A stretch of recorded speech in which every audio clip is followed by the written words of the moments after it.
Happy days. Cool. We've still just got 18 watchers, so we'll just... Hello to those 18. The lucky few that made it through to the third and final tasting of the birthday, of the week and the birthday. You've done all 3 of them. I've only done one actually. I only did last night. Yeah, I'm still pretty fresh. I mean, you're very fresh legs, Alex. You know, you're gonna have to really carry it tonight. This afternoon. Wait, what? No, it feels comforting to be back in a bar though. Yeah, it is nice. It is nice. And we'll explain where we are in just a few minutes once we've got a few more watchers, and we'll introduce some new faces as well. Hello. Cool. I don't think people are used to us being so on time.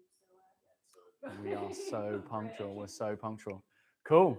Happy days. So, guys, you've joined us today on this final tasting. We'll be tasting our cocktail beers that we've done for our birthday pack this year. Obviously, I'm Alex. We've got the other Alex with us here today. And then we've also got Matt, who will be making some cocktails for us. So we're in the Botanist in Cardiff. Yeah, very lucky to be here actually. So massive Super thank lucky. you to the guys at the Botanist for allowing us to come and get a little taste of normality. Yeah. Being back into a bar, which we're just a little bit excited about. Yeah. Nice to be able to escape HQ, isn't it, Yeah, for a little bit? Just to get out. Out on the town. Nice for you, Matt, to be back behind the bar. Yeah, nice to actually be doing something as well. Sling some drinks for you guys. Sling some drinks. Yeah, looking forward to it. Cracking. Cool, right. So, line up for this afternoon. So I think we're going to get started with the Sunset Mimosa. And then following that, the Pina colada, gin sour, and then finishing that off with the White Russian. So here we go. Let's crack on.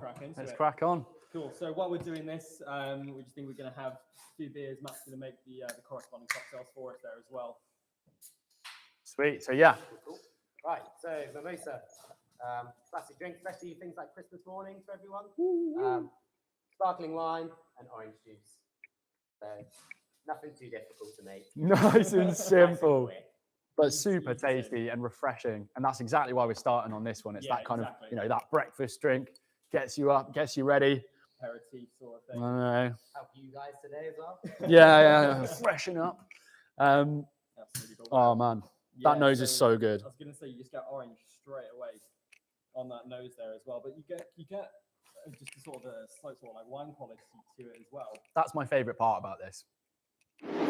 So in this particular brew, we used a special wine yeast. It's a really quite an aromatic wine yeast, and that's exactly what you're getting off the top there. It's that kind of that champagne-y, that real kind of light grape aroma that's coming through. We haven't added any grapes to this. This is all malt, all from the yeast, all malt, and it's all from the yeast, that aroma, which is incredible, isn't it? That's nuts. This one actually had 500 kilos of blood orange that was added to it in the fermentation vessel. So you have got a hell of a lot of orange in there. It's just under 100 grams per litre. So it's a hell of a lot. That's where the colour's then going to come from as well. So It's just fantastic. it's such a good colour. So vibrant. Right. We've got our cocktail then. Yeah. Let's compare the two. Do the comparison. There we go. The like for like on the nose is It's pretty close, isn't it? pretty spot on.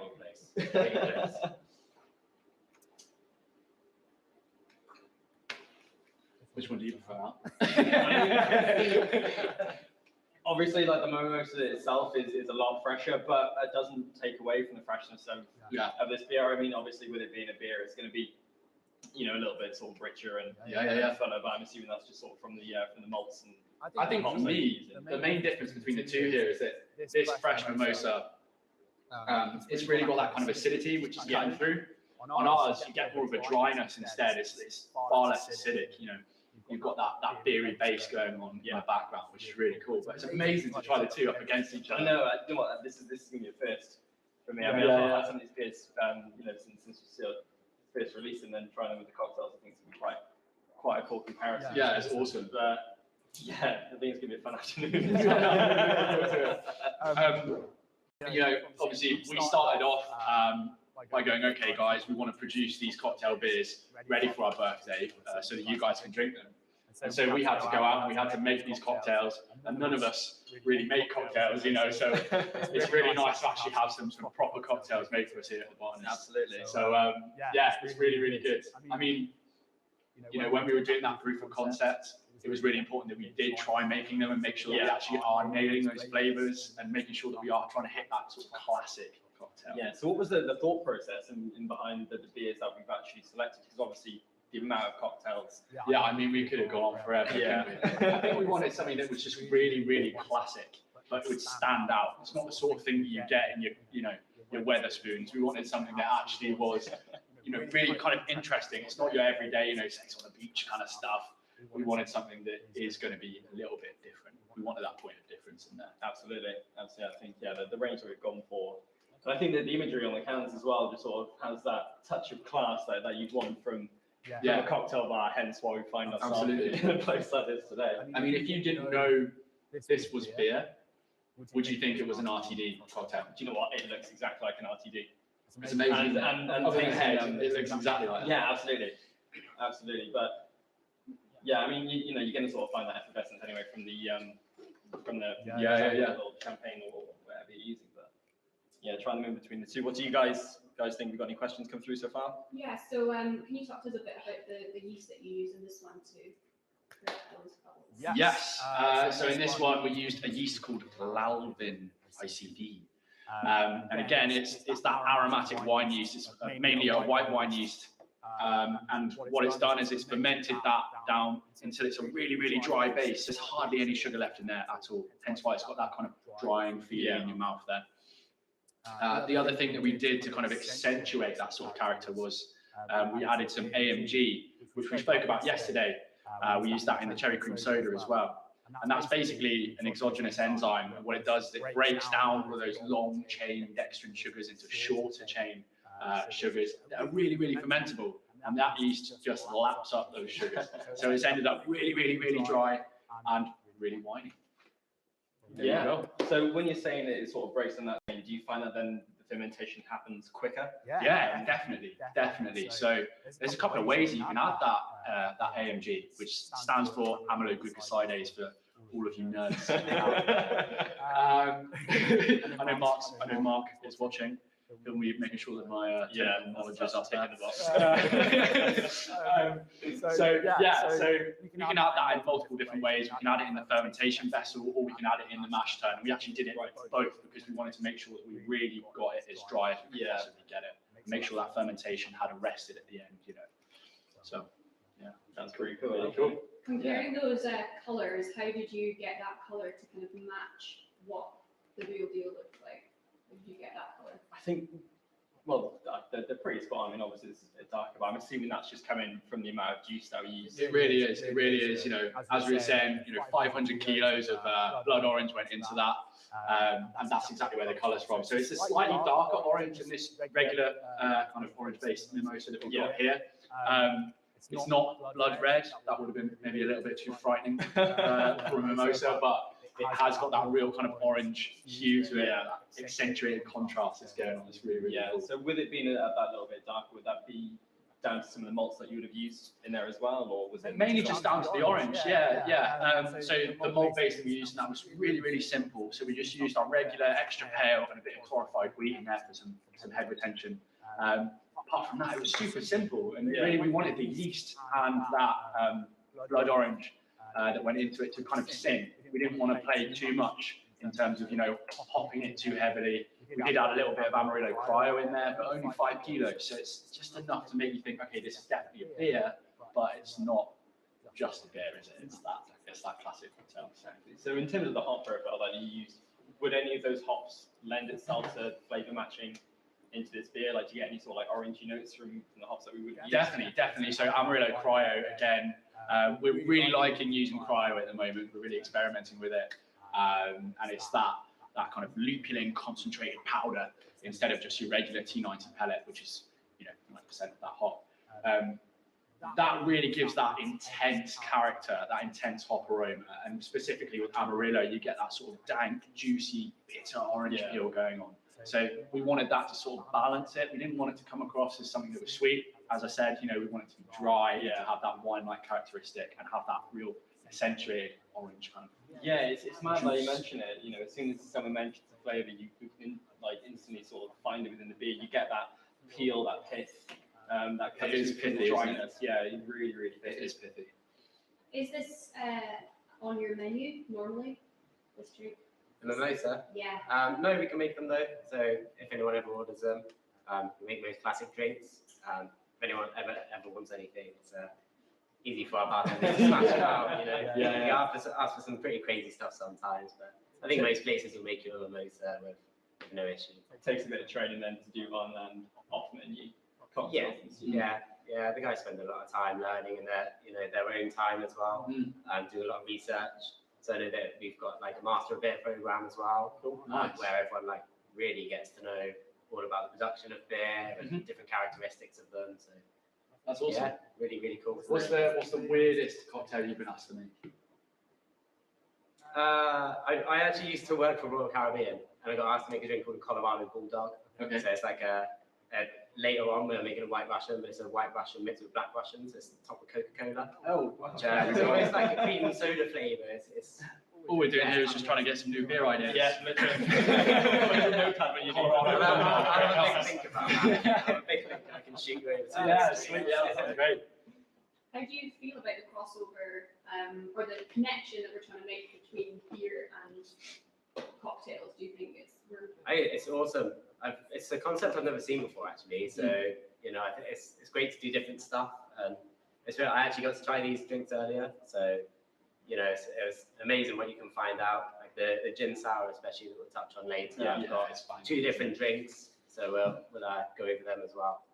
Yeah, it's wicked. It's wicked, really cool. Yeah. is it waking you up a bit, guys? Yeah, definitely. Like, leveling out now, nice and ready. Obviously, you know, we've got the rugby on later. Alex, you'll be supporting Wales. I will be of course. supporting Wales. I'll be supporting England, sadly, for most of our viewers. But yeah, so that's going to be really interesting. So we're going to get ourselves to a nice level. A good level, ready to watch the match. Yeah, Can't very wait. excited. Cannot wait. Cool. Someone's just asking us why it's called mimosa, not Bucks Fizz. Is there a difference? It's both the same thing. I'm not actually sure of why they're called a Bucks Fizz. I've heard it being called a Bucks Fizz as well. Is it mimosa like an Americanism? Yeah, maybe it's an American thing. Maybe. It's a good shout. Yeah, that's probably what. I think that's maybe that's a what Wikipedia question for me. It's one of those things I can find out on the internet. We'll be in next week for the answer, mate. I'm pretty sure that like if you looked up a mimosa on the internet, it'll probably come up, also known as a Bucks Fizz. Yeah. Yeah, you're So- probably right. It sounds a bit more exotic, I think, as well, mimosa. It does. It sounds a bit nice. Yeah. Escape the blighty, you know. Feel a bit better for a mimosa. Yeah, something exotic. I feel that stuff. Wicked. Cool, right. This is my favourite of the range that we've done, to be honest. I absolutely love the mimosa. This was Gaz's little baby, this one. This was his recipe, so I'm sure he's really, really proud of this one, but we all are. Mate, Yeah. He's watching. He is watching.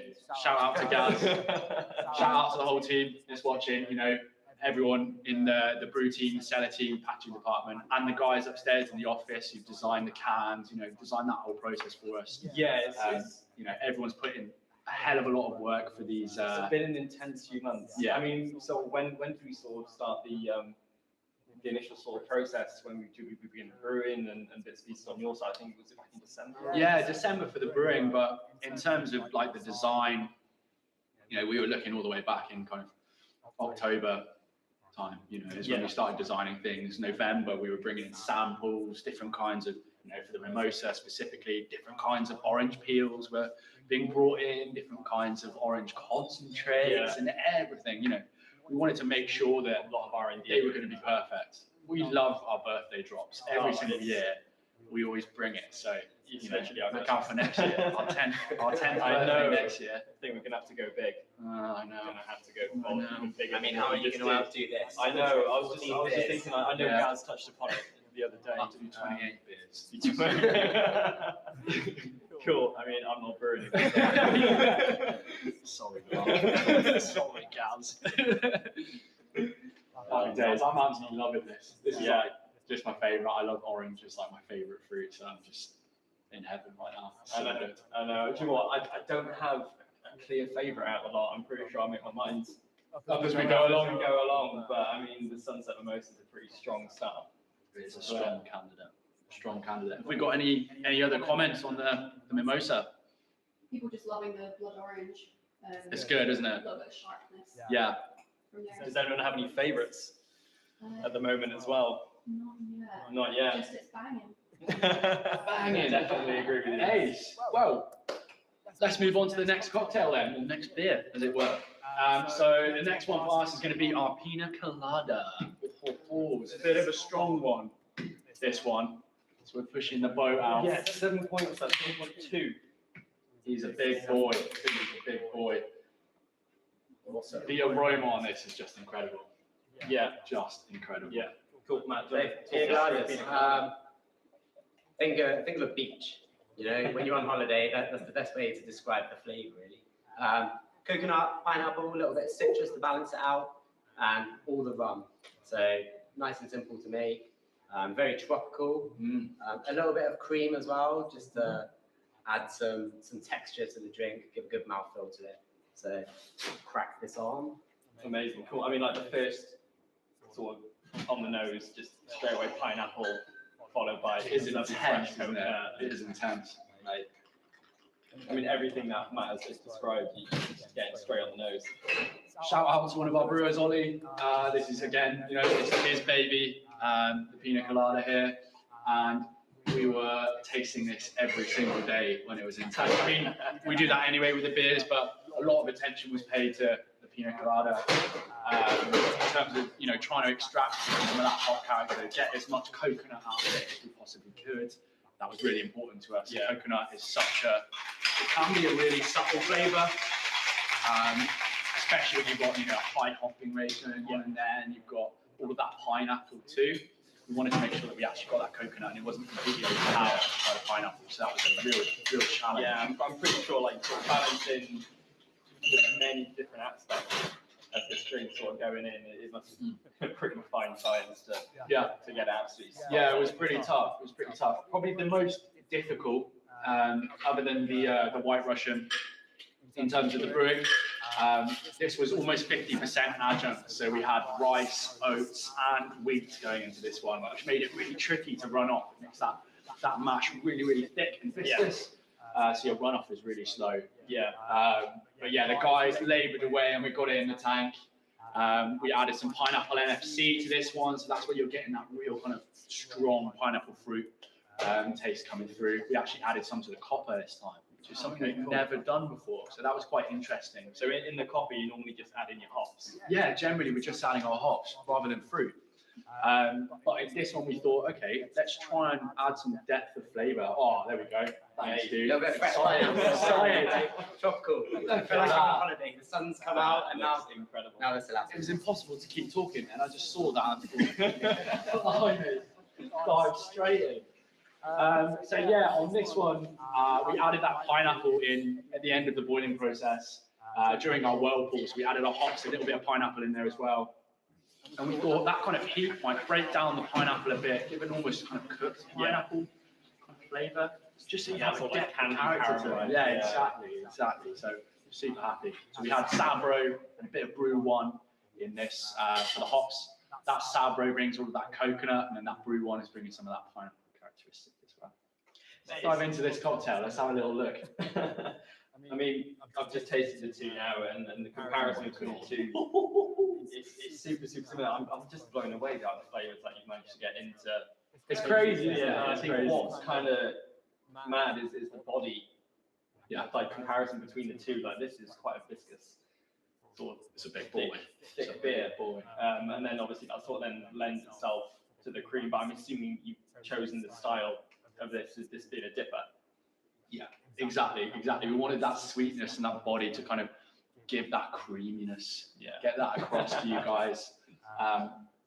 We've got a bit of lactose in this one again, just to get that creamy, not just texture, but also carry over some of that creamy kind of flavour. Yeah, milky flavour. And again, you were saying that you've got a bit of cream in this one. Yeah, in the just a peanut little butter, touch. It just gives that good mouthfeel. Yeah. I think after tasting this one earlier, you can definitely see that you guys have added that lactose in there as well. Yeah. They pair really well. Yeah, Drinks they do. themselves Yeah, really well, they're banging. so- I'm loving this. Yeah. This is so good. This is my kind of drink. Any initial thoughts on the pina colada? So we were talking yesterday in regards to the choosing of ingredients, like using different gingers and things like that. Was pineapple something you had a catalogue of that you had to go through and pick? Absolutely, it always is. It's always a catalogue. I mean, we love playing with flavors, and when we say we're going to give a flavor across, we want it to taste like that. There's no point saying it's going to taste like a pina colada and then it just tastes like a hoppy dipper. Yeah, we want it to have like the freshest fruit we possibly could have, the freshest coconut, and the freshest hops all into one, which is like, you know, it's a big challenge to get across those flavors. And you know, there's hundreds of varieties of pineapple, just like the mango we were talking about yesterday. And we settled on a variety that's not too acidic. Again, we didn't want it to be an acidic drink. We wanted it to be really nice and balanced with that cream kind of element. So we went for something that was a little bit riper in terms of that flavor. Yeah, because this has got a great element and sweetness to it. Yeah, exactly. And pineapple is interesting as well in beer. You have to be kind of careful with it. It has an enzyme called bromelain, which is a protease. So if you're not careful, you can end up destroying all of your head retention and causing some weird kind of hazing elements as well. So it can be quite unpredictable when you're using it. So we had to play around a little bit with that. Yeah, it's good fun. So I think, you know, from my sort of experience with 10-year-old beers, like the Pineapple Express that we've done in the past, it's been like super pineapple. Yeah. Did you sort of draw upon that beer as a sort of good starting base? Yeah, exactly. So yeah, you know, as we're saying, we've played with pineapple before. We know where we are with it, but this is the birthday. You know, this is our 9th birthday. We've got to take it to another level. We can't use the same pineapple. We've got to use something different, and we wanted to get across a different kind of pineapple character. And again, you know, in this one, as I was saying earlier, we added some at the end of the boil to try and draw out a completely different character from it, not just acidic and kind of spritzy pineapple. We wanted more of a meaty, kind of overripe pineapple to go in there as well to kind of bulk it out in terms of the flavour. So yeah, we're super happy with that. Hopefully we'll be doing that again. It's good fun. Yeah.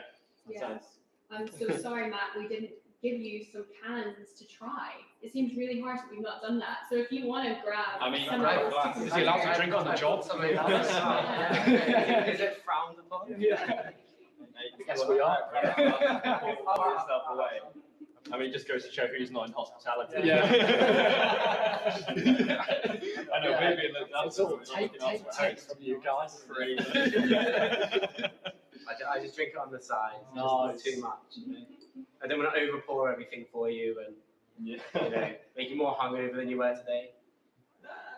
So is there a difference between a pineapple flavour and your tropical flavour? So obviously we've got Club, which is our tropical IPA, and then you've got Pineapple, which is our Pineapple Express, which is like strong pineapple. Yeah. Would you strike that balance and make a difference between those two? Yeah, great question. So we've just been asked the question of, you know, are we making a difference between kind of, you know, just general sort of tropical flavour that we have in things like, you know, Club Tropica, which is one of our main beers that we produce, or just pineapple flavour? And the answer is yes, we do make a big difference between the two.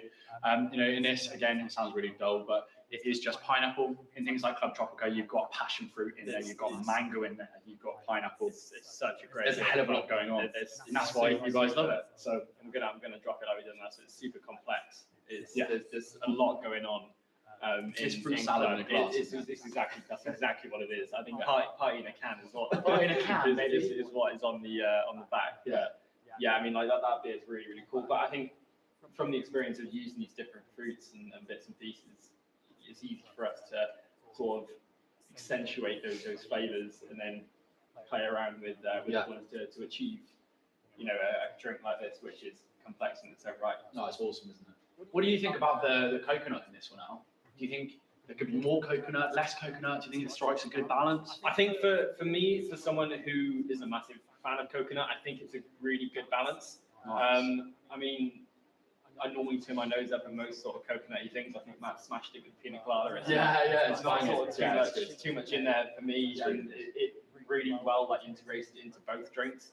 I'm a huge sort of fan of the amount of sort of coconut. I think for me, a pina colada is pineapple based. Am I right? Yeah, pineapple led. So that's my preference anyway. Yeah. If you put too much coconut overpowers quite a lot. Yeah. I think the beer as well has a perfect balance. It's not overpowering at all. Just works really, really well. Works really well. Your cocktail's pretty good too. I have been trying. Awesome. Yeah, I mean, coconut is one of those polarizing Yeah. flavors. That's why Bounty is always left at the end. I know, it's always celebrations, celebrations. but we love playing with coconut. There's just something about it as a brewer. It's so divisive, and that's why we play around with it. You know, Yeah. Sabro is one of those hops that has that character in. You know, Yeah, it's I so mean, bounty. we've done it in the past. So we did coconut cream Stay Puft Exactly. a little while ago. Is there much sort of difference in how you use coconut for this beer in comparison to how you use coconut mixing it to Stay Puft? Yeah, absolutely. So the way that we add it is about the same, but the quantity will vary because you're thinking about what it's coming up against in terms of other opposing flavors. In Stay Puft, you've got really, really bitter roasted malt flavors, and then you've also got that marshmallow sweetness in the background. So you're trying to balance that within there. And then in this, obviously you've got that sweet pineapple, that slight sourness from the pineapple as well, the juiciness. And you're going up against that too. It's really difficult to strike that balance. But again, that's to do with us playing with those flavors and knowing from experience where we need to be in order to carry that across and carry over the character that we want. And a lot of that work is done by our cellar team. Our cellar team will painstakingly add and dose in these fruits and these kind of like adjuncts, like coconut, for instance, over the course of a week or so, recirculating that FV, that fermentation vessel, so that you get a good mixing throughout that batch. We're producing batches from about 5,000 litres all the way up to 6,000 litres, depending on how well our brewers have done.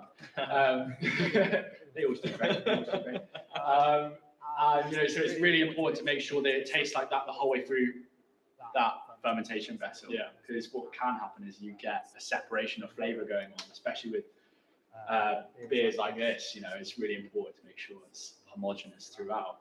And then making sure that flavour is actually coming across right. So they might have to leave it in for a longer period of time or less amount of time, depending on what the flavour is. So it can be quite difficult to get that flavour across. But that'll be the same for you, Matt, I presume, when you're Yeah. making cocktails as well. You go hand in hand, balancing those ingredients.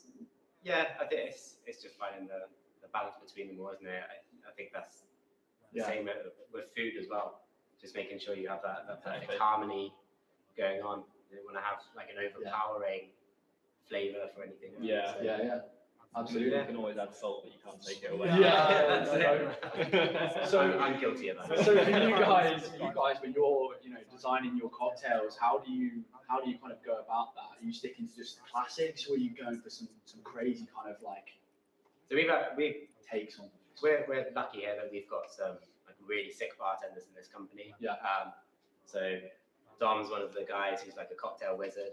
He actually works really closely with our head of bars and everyone to create the new menus for us. But then, people like myself, I'm in charge of making sure that the guys in our team are actually, going home and learning all these drinks that we have to do for our menus. Yeah. The classics they all should know anyway. Yeah. It's just Part of the bartending 101, isn't it? Yeah. So, people are always going to ask you for classic drinks like mojitos and old-fashioned stuff like Yeah. that. So they all need to know how to make them.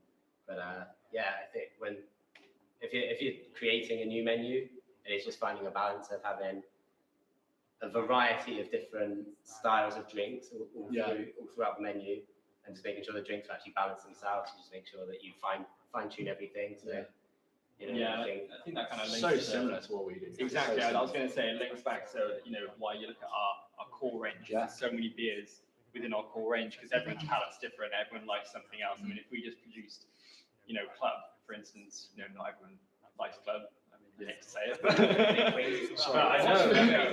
But for instance, this is why you've got an extensive menu and why we've probably got an extensive range list, and then why we do all the specials as well. I'm pretty sure you put cocktail specials on as well. Just really liven put things specials up. on. Just have a little bit of a change for everyone. bit of fun as well. Yeah. For some new flavors. Just something different. Keep you guys engaged. Yeah, we love it. We love it.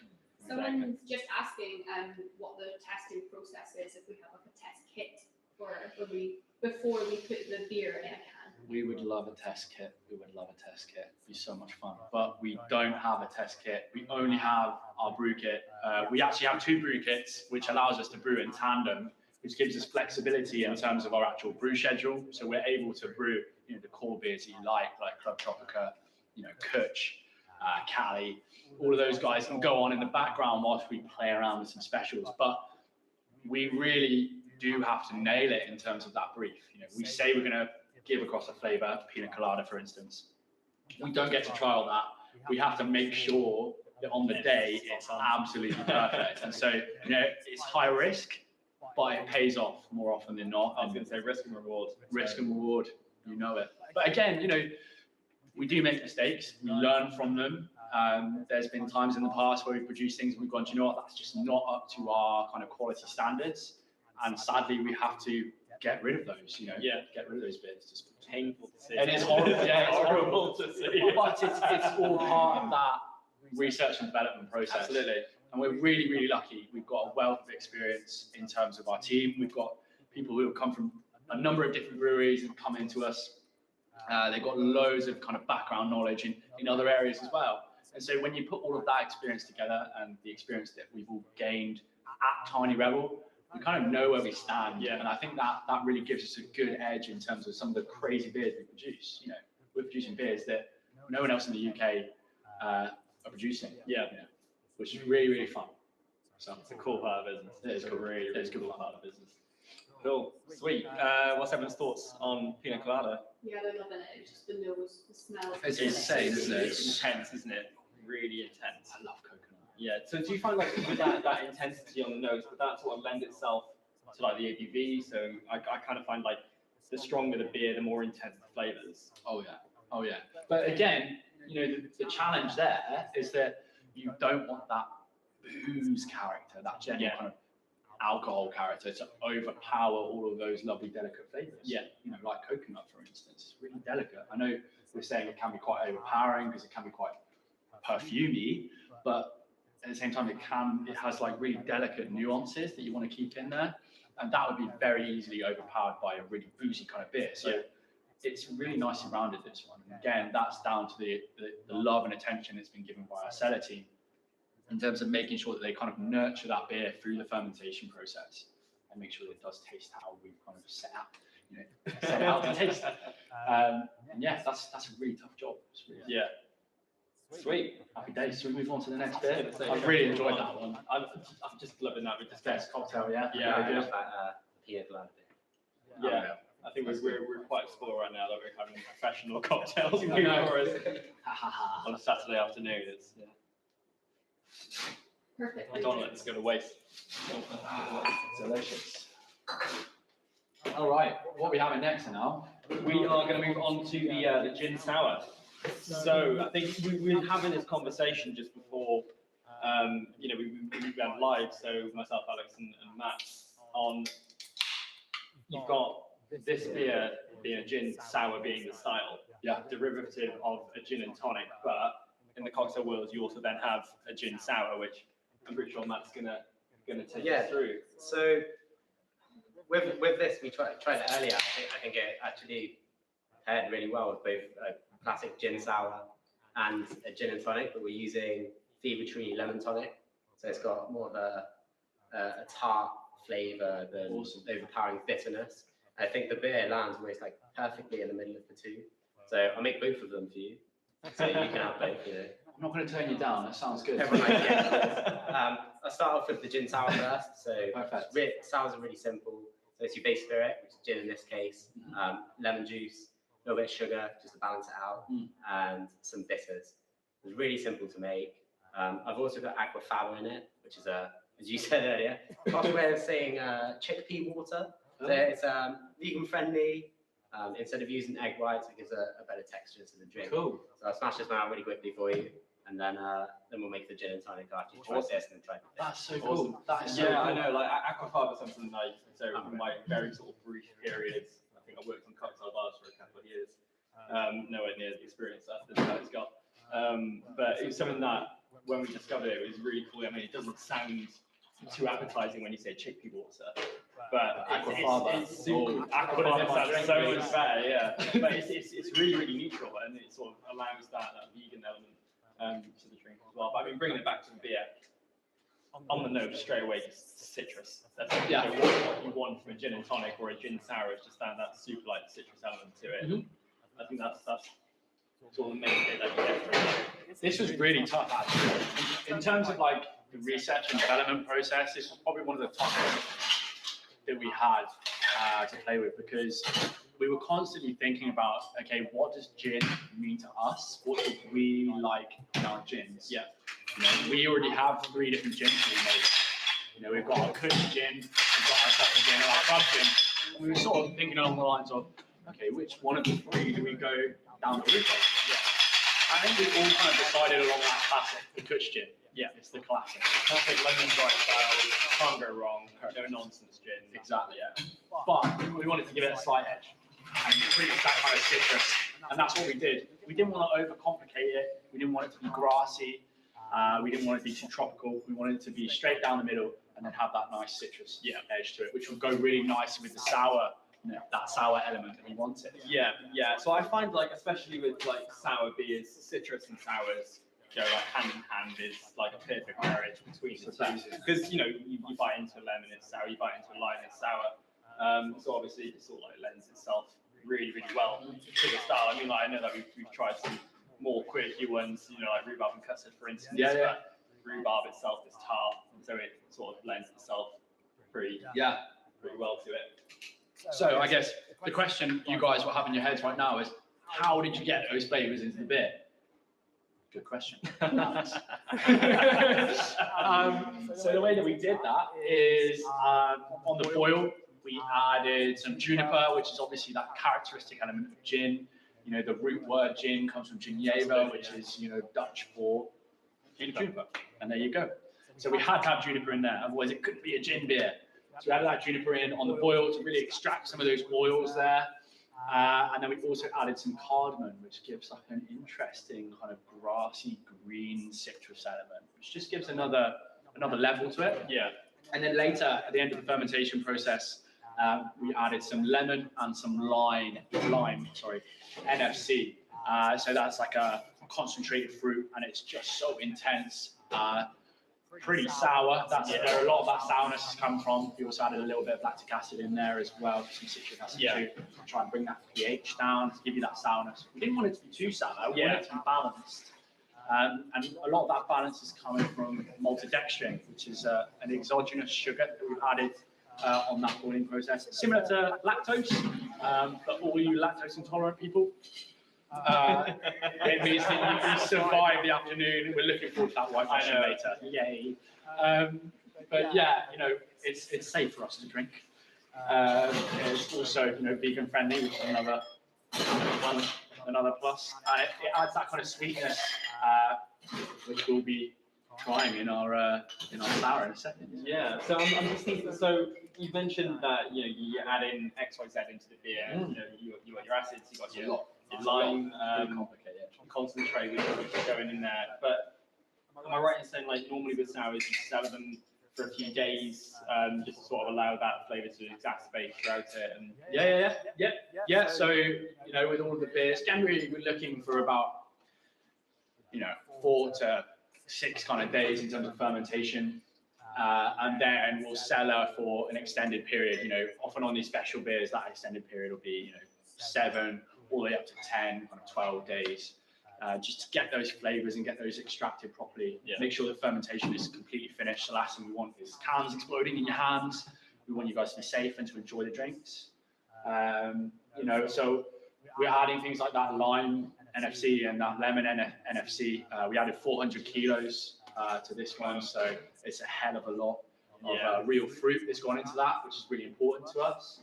And that's all fermentable. We have to be really careful with that and make sure that it's finished fermentation before we then package it. So it's really important. We've got a couple of cocktails here, mate. We have. Oh, blimey. What have we got then? Do you want to take us through this first one? First one's your gin sour. So gin, lemon juice, a little bit of sugar just to balance it out, and some bitters. Simple to make. and some aquafaba as well, just to give some good mouthfeel there. Second one's just it's a gin and tonic, gin and some fever tree lemon tonic. So it kind of balances out the bitterness of a regular tonic. You've got some tart notes in there. I just feel like the beer perfectly matches in the middle of these two drinks. It's almost like the trio. I totally agree. The gin and tonic as well is much more accessible at home. So it's more likely for you guys at home to be able to pick up some lemon tonic. I think you can get the really big bottles of it as well. Yeah. And people are quite likely to have a gin at home as well. Yeah, I see what you're saying. I see what you're saying in terms of that middle ground between the two. That's amazing. Like that bitterness, you really kind of get across in our version. Yeah, absolutely. But at the same time, we've then got the sourness as well. So it's like it is perfect in the middle there. It's amazing. Yeah, I'm just thinking like the nose contrast between these two. It's so similar. Yeah. There's so much fresh lemon. Yeah, in it's here, and it's exactly the same as what you get on the nose in the sour. My personal favorite thing about the beer is that cardamom element. Like for me, cardamom is such a wicked flavor. It's so diverse. There are many kinds of cardamom. We went for a classic green cardamom in this, but there's all sorts of cardamom. You know, black cardamom is just incredible if you've ever come across that. But yeah, we went for that classic green cardamom. It's just got that lovely kind of grassiness that blends so well with the lemon and lime element in there. And it gives that sort of bitterness as well. Absolutely. Which again, pairs perfectly with this G&T. Yeah. Spicy G&T is so good. It's so good. We're very spoiled right now. I'm just thinking in terms of obviously gin has had juniper in it. Cardamon's used a lot of it's in a lot of bases of gins. So I'm pretty sure you're saying most gins are going to have cardamom in there as well. I'm pretty sure like angelica root is angelica root in a lot of lemon gins. pill. So I mean, this is something that you've obviously sort of like tried to get as much as you can. Absolutely. I mean, we're really lucky. The spirit world. I don't mean ghosts. I mean vodkas, gins, whiskeys. It comes from the beer world. They're basically using the same baby, and then they're just distilling it. So, that we share a lot of similarities in there. And I think what's really interesting is that, in the world of gin, you've got an alcohol. It's obviously, a higher ABV, but other than that, you've got to work out how to keep those flavors in situ when you're distilling it, and that's really, really difficult.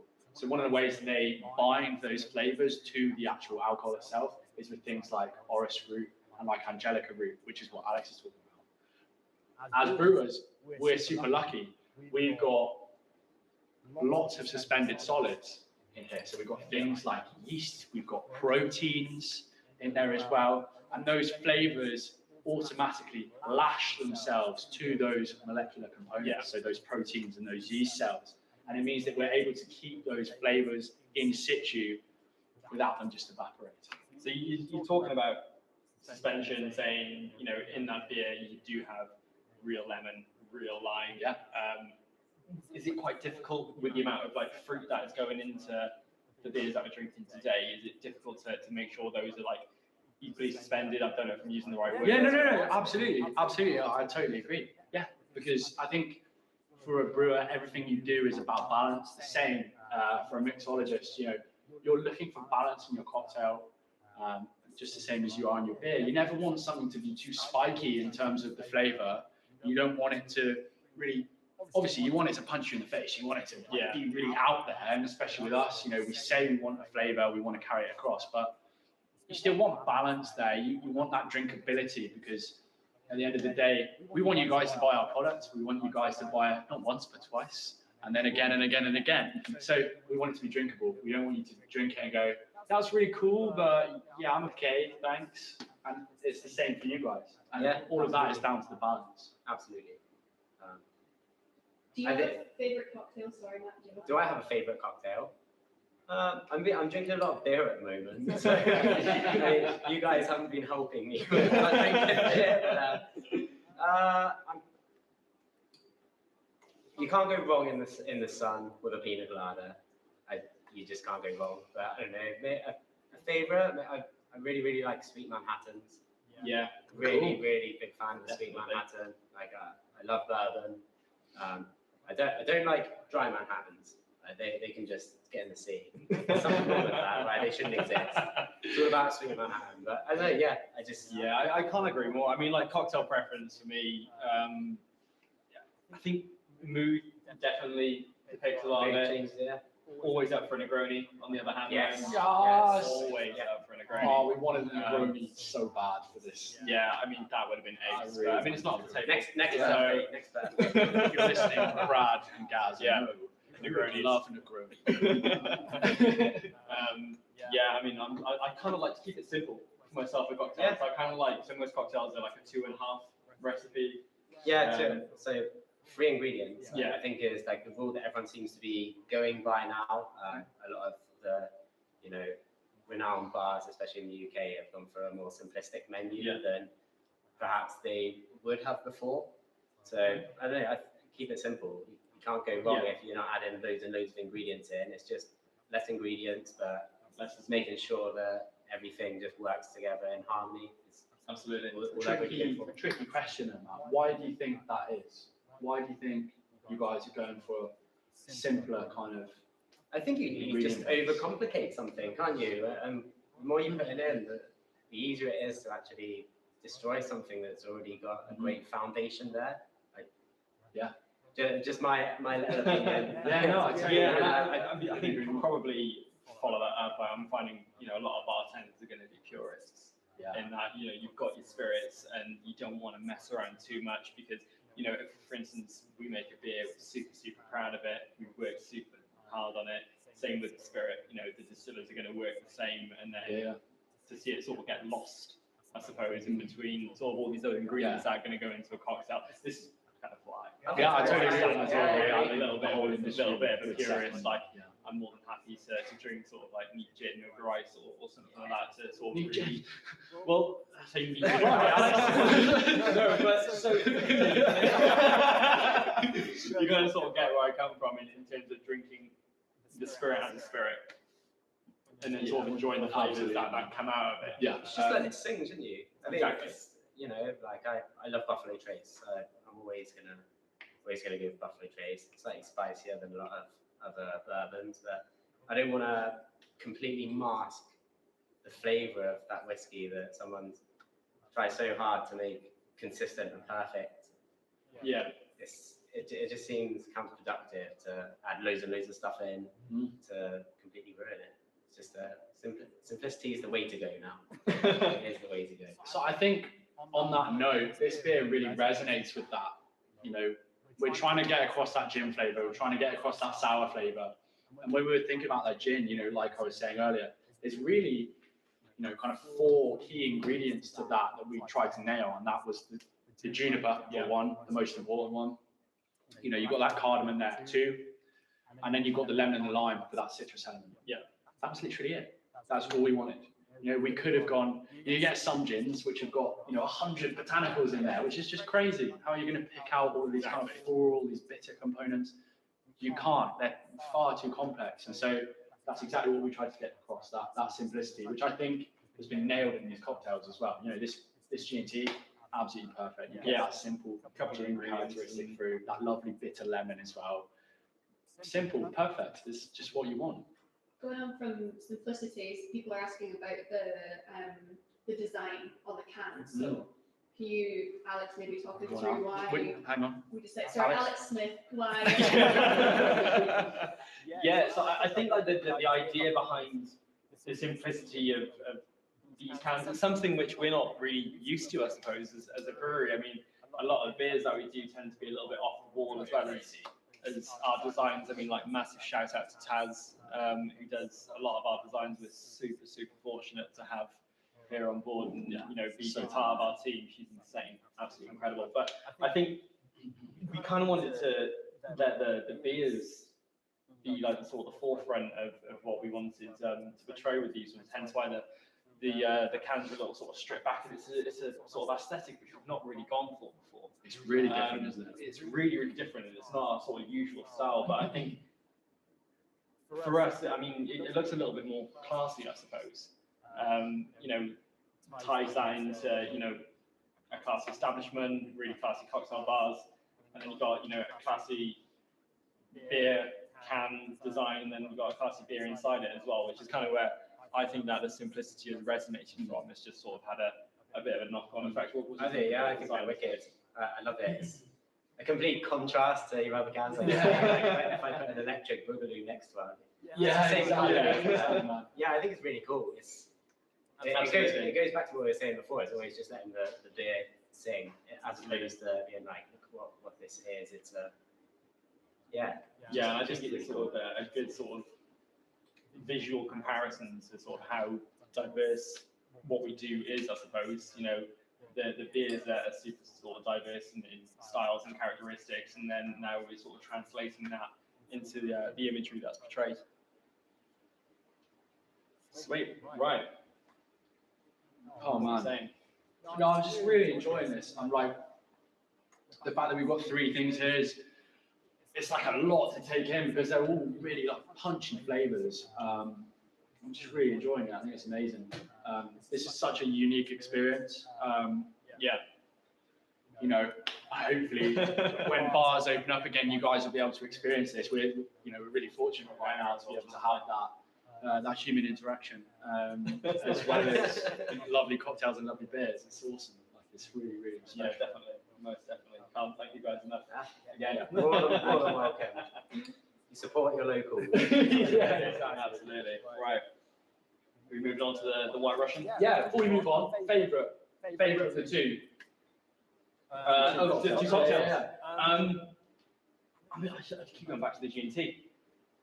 That's the easiest one to That's make at home. the most simple one, and I think that Ben touches again upon simplicity as we've been talking about. I just keep going back to that G&T. I mean, I'm a sucker for a G&T, to be honest.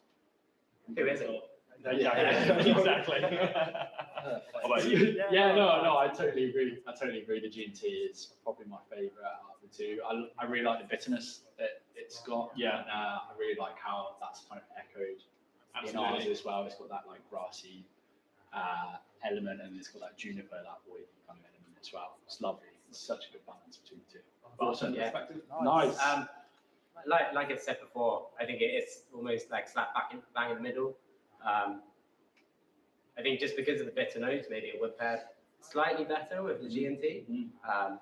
But definitely through the tart flavors that you get with the sour, that really shines through as well with the beer. Yeah. So I think maybe the G&T just gets it, it's like so close, but I think it just, like I say, it's more accessible to make at home as well.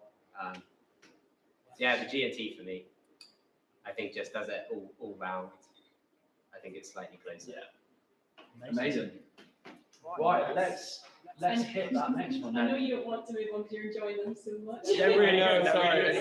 We've been told to move on, but we've been spoiled. It's not the impending lactose onslaught. We're just really enjoying them. But here we go. Right. Good luck, body. Digestive system. We're moving on to the White Russian then.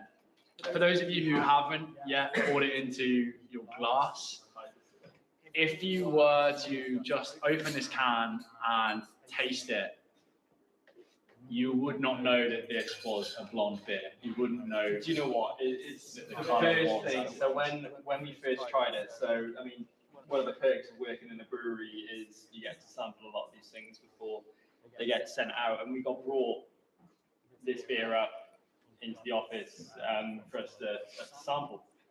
And the nose of this beer, in comparison to how it looks and how it tastes, It's mad, isn't it? It's such, it blows your mind a little bit. You can't really think straight because you're gonna think it's a dark beer. Yeah. If it's still in the can, just smell it. You're gonna think it's a dark beer.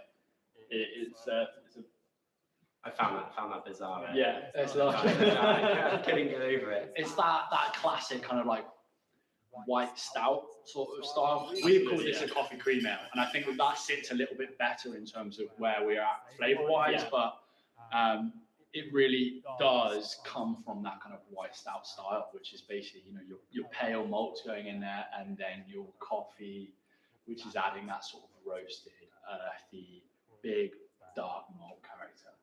So Matt's going to make us Really simple to make the White Russians. So different ways. Some people like to put a little bit more vodka in. I personally prefer equal amounts of vodka and coffee liqueur. Yeah. And then it's just a bit of cream, lightly aerated, so it can float on top, hopefully. Fingers crossed. Yeah, really easy to make at home as well. So for you guys as well, it's so simple. As long as you get, you can get Kahlua, Borghetti, it's my favorite. I've got Tia Maria today, and Kettle One vodka. So really simple. Get the show on the road. Awesome. Yeah. So yeah, I mean, for us, thank you so much.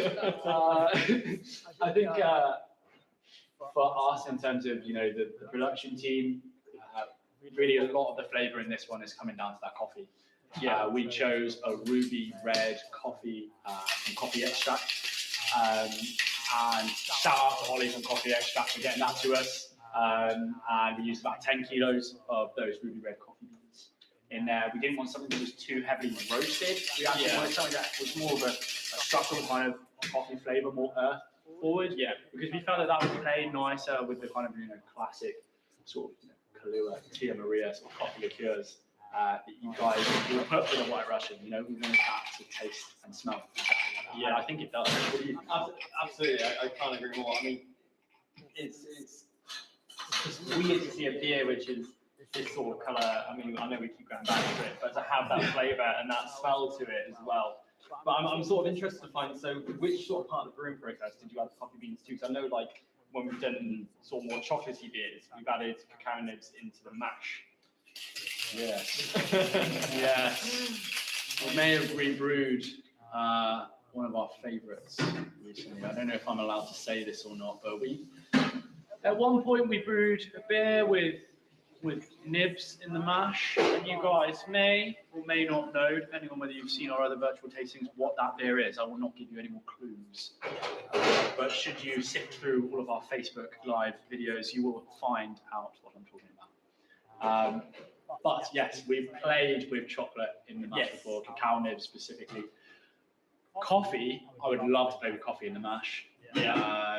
Again, Gaz, Mo, Brad, if you're listening, coffee mash, please. But in this one, we added that coffee in the fermentation vessel. It's something we know and we have a lot of control over in terms of that flavour.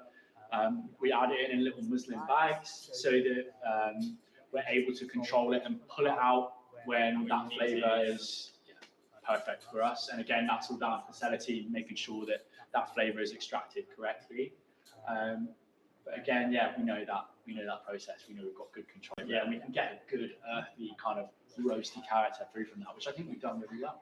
Absolutely. I was just looking at the swankiest White Russian that I think I've ever had. I can stir them up for you. If you want. Looks good. Looks dangerous, but it looks good. I'm liking the Tia Maria to cream and milk ratio in this one. I'm kind of looking forward to that. Normally you see a little bit less Kahlua, Tia Maria in there. Yeah, I was going to say, like, I'm excited. It's White Russians that I've had have all been completely mixed. This looks sick. I can mix them as well, don't you worry. Try and sit past the milk. Yeah. I'll mix it up for you. Thanks, man.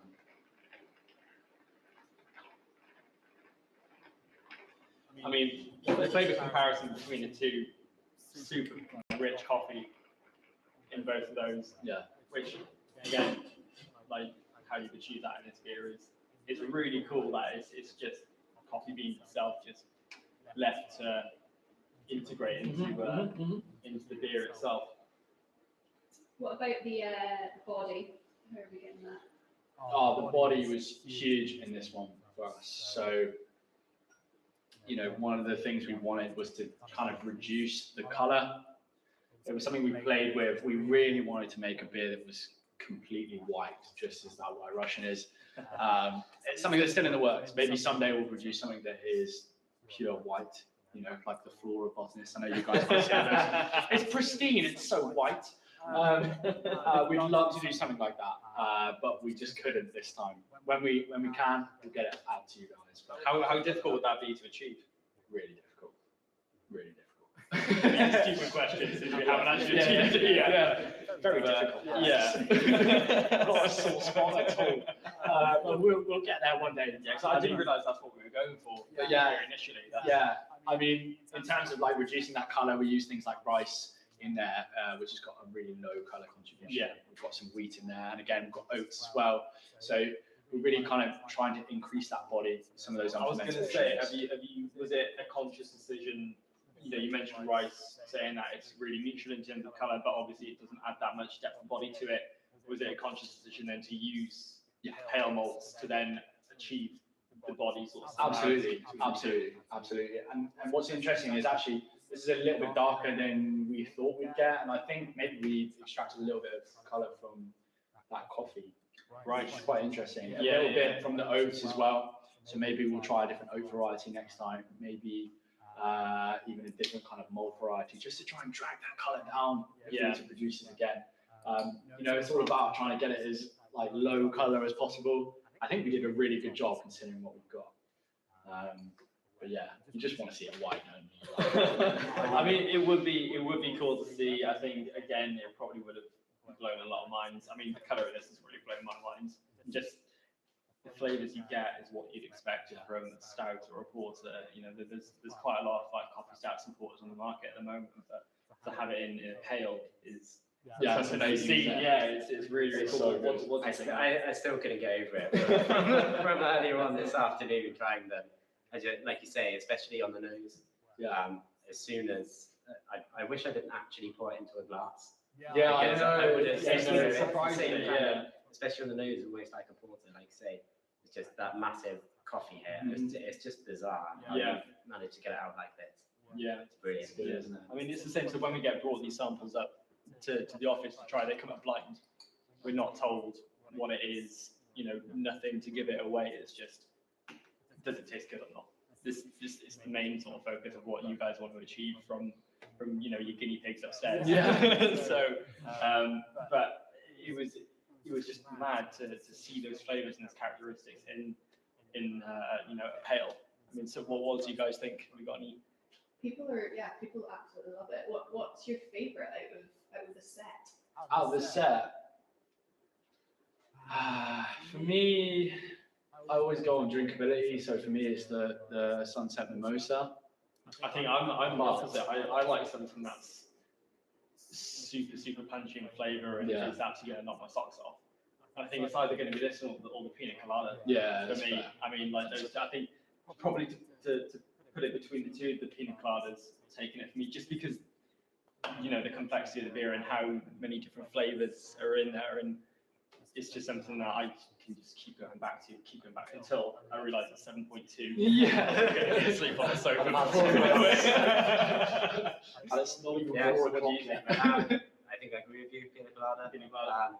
The mimosa is definitely sessionable. Yeah.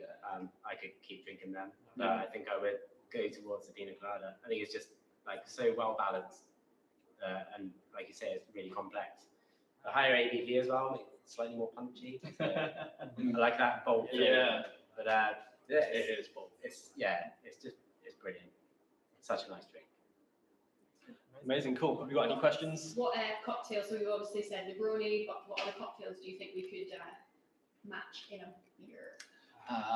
Great question. I know the answer, and I've been thinking about it this whole time. There was one that I was fighting so hard for. I really wanted to do a Bloody Mary. Oh, that would be cool. Yes. Bad. How would you get tomato into a beer though? Using actual tomato. What's really mad is that, tomatoes in beer, when tomatoes are fermented, they actually come across really similarly to like a Sauvignon Blanc, which is really odd. Okay. I know. Sounds mad, doesn't it? Scratch brewing, for you nerds out there, if you Google scratch brewing and brewing with tomatoes, you'll know what I mean. Dave experimented heavily with brewing with tomatoes, which is crazy. So would you find the same characteristics that we find in the Sunset? Potentially, I think it's that kind of like ester characteristic from the yeast that comes through. Yeah. It's kind of like that sort of winey sort of character. But, you know, for us, we'd be looking for more of that, you know, that earthy tomato kind of vibe, that beefy tomato kind of thing. Bold flavors. And then looking for that chili. And that's the other thing that really sort of going, oh, okay, I really want to do this because we've Go on, never go done a chili and beer try and before. get- And that is so fun. Yeah, exactly. Yeah. Collab. How about you, Alex? What would you like to see in a cocktail? I'd love to try and experiment with some whiskey and some whiskey casks, maybe. To maybe sort of like try and barrel age something to try and get some real like whiskey notes into it. I mean, like, I'm a huge lover of just, like old fashions and just sort of like whiskey cocktails in general. So I'd love to see how that could somehow work, and even if it's maybe like barrel aging something like a pale to then achieve those darker flavors into it, I think could be really, really cool. But again, you know, you've got like the bitters that go into an old fashioned, so it's how you sort of get that into it. I think it would be a fun one to play with. What about you, Matt? Maybe go something like mezcal. Oh. Mezcal. You know, you could quite easily make a sour, a mezcalita type deal. Yeah. Like mezcal mixes really well with tropical flavors as well. You got a big avenue there. Tequila as well. Yeah. A good version of Desperados that you actually want to take. Stop. We've already done key lime lager. I think, that's such a good idea. I've only ever had one tequila inspired beer before. I won't say who it was brewed by, but I have to say it was fantastic. It was a tequila barrel aged sour gosa. I'm just thinking we need to do something on a lagerita. Yeah. Oh, yes. That would be good. Love That would be very a nice. lagerita. Again, If you don't know, it's a guys, margarita top of well, lager. you're watching. Oh my god. This is how we get new ideas. Lazy boy lagerita instead of lazy boy lager. What's that? All the watchers are going There you go. crazy for this idea. We've got one last question. Who's going to win the rugby? England. I mean, no. What are you talking about? Come on. I'm an England fan, and even I know it's probably going to be Wales. Yeah, I think Wales win, didn't they? I'm going to say 10 points in it to Wales. Sorry, Do you reckon? everyone at home. Yeah. I think it's going to be close. I reckon it's going to be right down to the wire. Considering how we've been playing, it's going to be. What's your bet? Ooh, what, final score? Yeah. I think it's going to be in the teens. Yeah, low score. Yeah, low score. I reckon defense is going to be strong on Alan both Wing-Jones sides. just pips it. Yeah, Pips it. but if we manage to get a breakaway with Reece Samet, we'll be. That is probably we'll be what on it. happened, isn't it? Oh, Let's be honest. honestly, Kid is on amazing. form, absolutely on form. Cool. Well, huge thanks to Botanist for having us. Thank you today. so much, You guys. cannot say It's been a thank pleasure you. being here. It's a It's nice lovely to be breakaway. It's so nice to be involved. Thanks to everyone who's tuned in to watch this tasting today. It's been a really cool experience. Yeah, This has been totally different for us. I mean, I wish you guys could have joined us in person to experience this cocktail. I'm pretty sure Matt would have had his work cut out for him. I'm pretty sure you're itching for bars to open again, and fingers crossed. Just as long as everyone stays safe. You know. Absolutely, yeah. As always, stay safe. Thanks for tuning in, and Thank you for supporting us as well, guys. It means a lot to us. You know, we couldn't have made it through lockdown 3.0, I guess, now without you guys. So lockdown 10. You know, without you supporting us. So thank you again for your continued support. We hope to see you again at the next drop. We'll do another virtual tasting when that comes. We're not too far off with that. So exciting times. Exciting times, absolutely. Thanks again, guys, and we'll see you all really soon. Thank you, guys. Take care. Cheers.